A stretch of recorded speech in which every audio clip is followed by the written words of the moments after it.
cutting edge, chic, and dynamic. That's what Details 0923 is all about, and that's what you should be from this moment onwards. I am on Castro.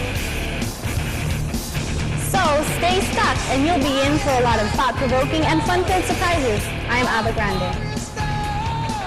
Patrick Garcia dazzles while Rizal Underground sizzles with a new hit. So why change channels? I'm Vernelli Coronado.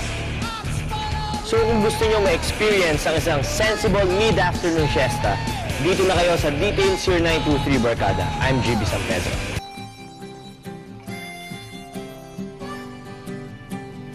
Nakilala siya bilang Carlo after that memorable hotdog commercial. And he's one of the busiest teen stars in the land today. At gaya ng ate niya, ay crush na ba na i-feature natin ngayon. But we won't say goodbye kay Carlo kasi mag-hello tayo kay Patrick Garcia. X Factor? Well, he definitely has it.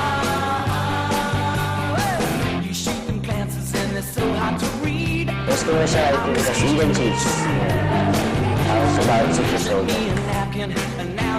First TV appearance on TV. When I was taken from TV, when I was getting the show. First crush, wala pa eh. Wala pa akong crush. First kiss on screen or out screen.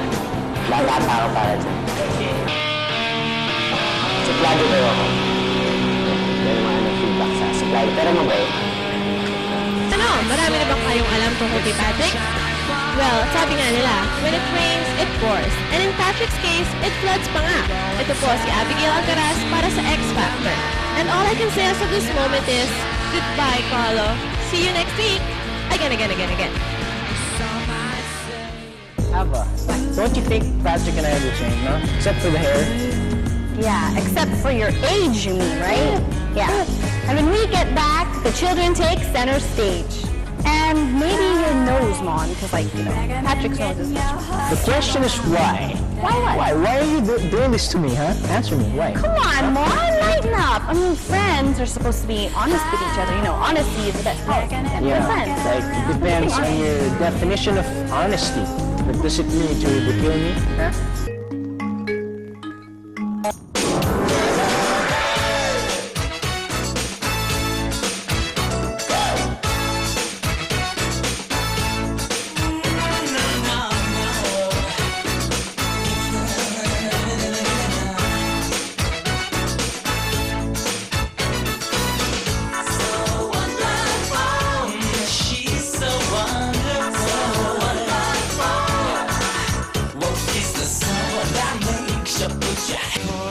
This is the Museum Pambata.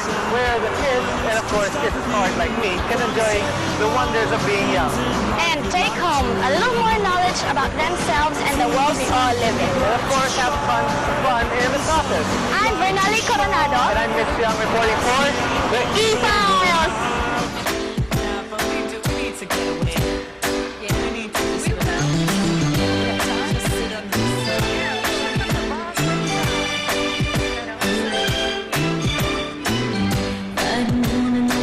May bagong hero ang mga kabataan. And they are our new broadcasting idols. At kapag nalaman nyo kung bakit, tiyak na i-ellipse kayo. Ako po si Sarah. Ako naman po si Maliw. Ako naman po si Faye. Sila ang mga boses sa likod ng programang Batang Bata Ka Pa na maririnig tuwing Sabado sa Marikina City Government Radio Station DZBF na matatagpuan sa 1674 kHz ng AM band. This was better now this time that it was put into 4 to 5 time slot. Mga kids pa lang sila pero ang laki na ng naitutulong nila sa ating lipunan. Welcome to the broadcasting world, Kid DJs. Ito naman po si JB San Pedro nag-uulat para sa Elibs.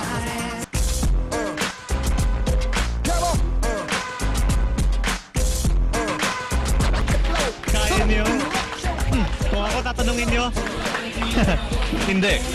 Pero alam niyo ba na next to basketball ito ang susunod na pinaka-popular na sports.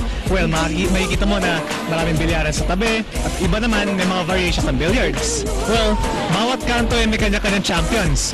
Pero ewan ko lang kung may gagaling pa kay Tito Ed Caba tsaka kay Mr. Julie Guevara. Ang billiards. 10 bola, isang cue stick. Konting dasal, determinasyon, at champion ka na. This is Mitch Young reporting for Sport Trek.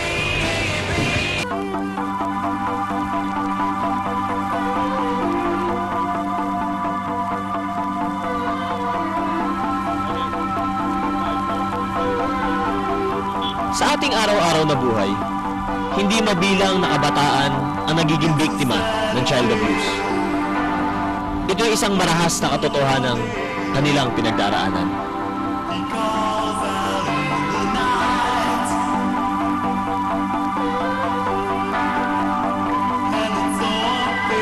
What constitutes child abuse?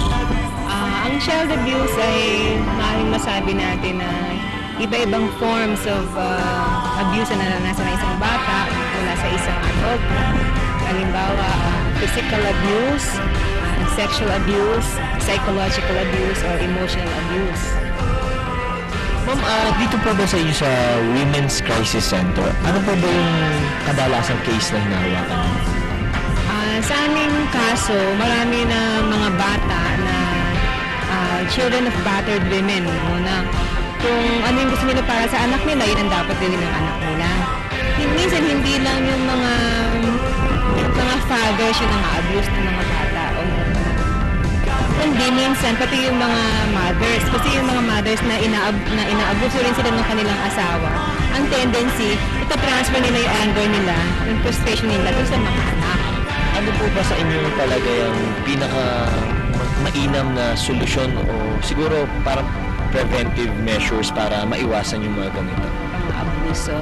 Una siguro, ang kailangan natin, kung may mga nakikita tayong biktima ng pang-abuso ng mga bata, ay yung concern natin talaga na sino man sa tao na nakakakita ng mga bata inaabuso, dapat meron tayong duty or responsibility to report such cases. Kung halimbawa, sa school, teacher ka, alam mo na may mga signs na ina-abuse ng isang bata na student mo, kailangan i-support mo siya at bigyan siya ng i-report siya sa mga proper authorities at humingi ng tulong para sa batang ito.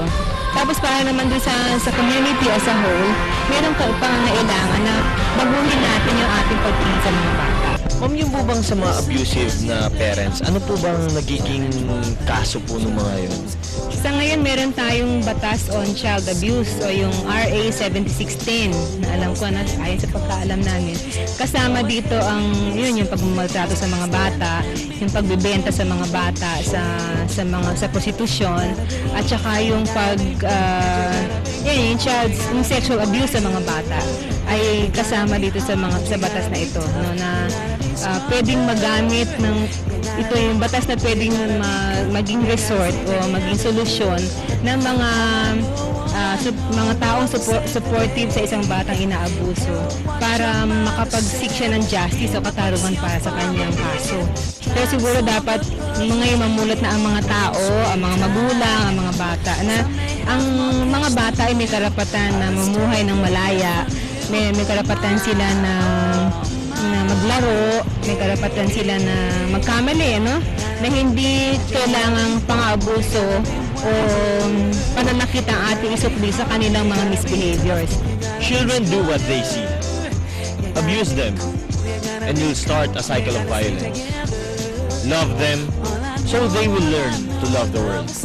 This is GB San Pedro reporting for Youth Watch. Raising your voice won't raise your level of consciousness. To hit them and knowing that they can't even hit back makes it even worse. Up next, a ban that's against child abuse or any form of violence for that matter. So don't change your channels, we'll be right back.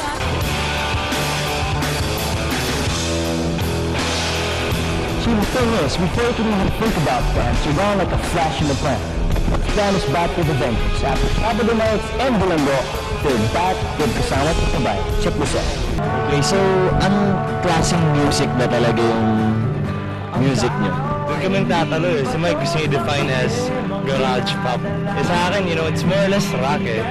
Ayan, kasi rock in itself is a genre na maraming, categories na rin. So, more or less I would say that we would categorize ourselves as being rock.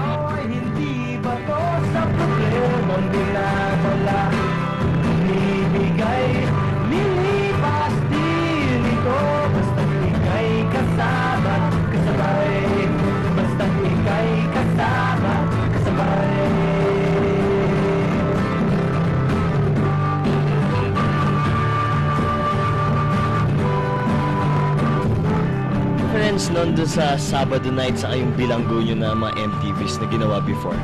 Okay. Well, with this video, yun, kasama kasabay, mas may freedom kami from conception hanggang pagka-direct, pagka-execute ng video, kampakana namin. So, mas loose, mas relaxed kami at this time around. Mas may define mo na as a band kami. We worked with a very beautiful woman, si JMR Quintos. And she's lahat kami, grabe. Naging Ina Raimundo nung sa Sabado Nights video, si Ina naman kami in love. Ngayon, si iba na naman. To everyone watching, keep it here on Channel 13. And while you're at it, please pick up a copy of our 2 albums out now, Rizal Underground and Discaril, na release lang early this year. And thanks for listening, thanks for watching, and hope to see you soon. Rapsa fans, it's us again. This time, we are up to something different. Bernelli, what's gonna happen this time? Well, tell you what, Mitch, this week we're gonna rock!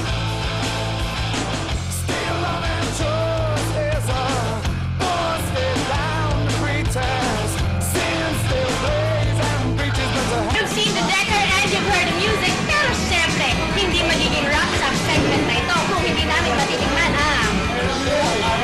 Speaking about food, okay? I am definitely getting hungry. We are having salad border salad and This is the chicken and pork rib combo. care of the management of Hard Rock, Sandra, Alan, Chicky. Yeah, you should try this. Smash it. Well, Bernelli here is, got it quite tipsy over this Hard Rock Hurricane. I'm not. You are. Yeah, I'm done. Well, anyway, this is Mitch Young reporting, or rather with, Bernelli Coronado. reporting for Rapsa.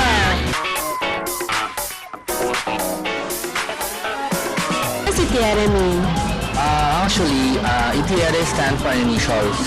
Stands for ITR. And as it evolved, it becomes ITRF. How does it suit your boutique?